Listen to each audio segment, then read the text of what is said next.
Մի քանի հարցեր ես, հա։ Պարոն Բալայան, Նիկոլ Փաշինյանը վերջի կառավարության նիստերին թիրախավում է դատական համակարգը, դատավորներին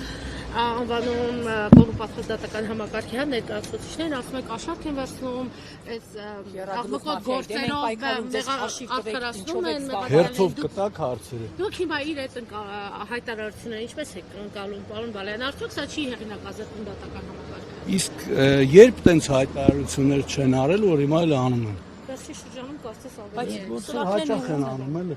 Փաստացի ստացվում է այնպես հասարակության մոտ տպավորություն է ստեղծում, որ այս երկրում անարդարության սովի պատճառը դատավորներն են։ Հիմա երբանից ինչպես պետք է դատավորները կարողանան ըստ էության իրավիճակը ցույց տալ, որ այդպես է կամ այդպես չէ։ Ինձ թվում է, Երևան քաղաքի խցանումների պատճառներն էլ են դատավորները, նիստերը շատ են նշանակում, տենց խցանում առաջանում։ Ուրիշ ինչ ասեմ։ Պարոն Բալայան, լավ հաշիվ տալու հետ կապված, էլի ասում եմ հաշիվ տվեք ձեզ հարգելի դատավորներ, ինչով եք զբաղված։ Պարոն Բալայանը օրինակի համար իրեն ինչպես պետք է հաշիվ տա, որ օրինակ դառնաս Նիկոլ Փաշինյանի սրտի դատավորը։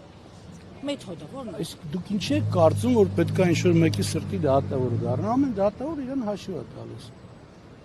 Իր գործունեությամբ, իր աշխատանքով, չէ՞։ Ոնց դատավորները մեղսունակ մարդիկ են, ոնց կարող իրենց հաշիվ չտալ։ Պարոն Բալայան, նայեք,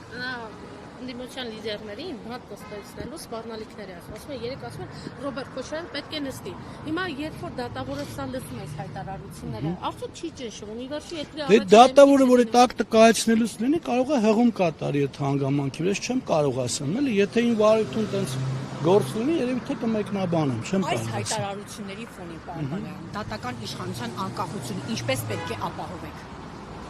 Դատական իշխանության ապահովման պարտականությունը ըստ իմը բարձրագույն դատական խորհրդի վրա է դրված,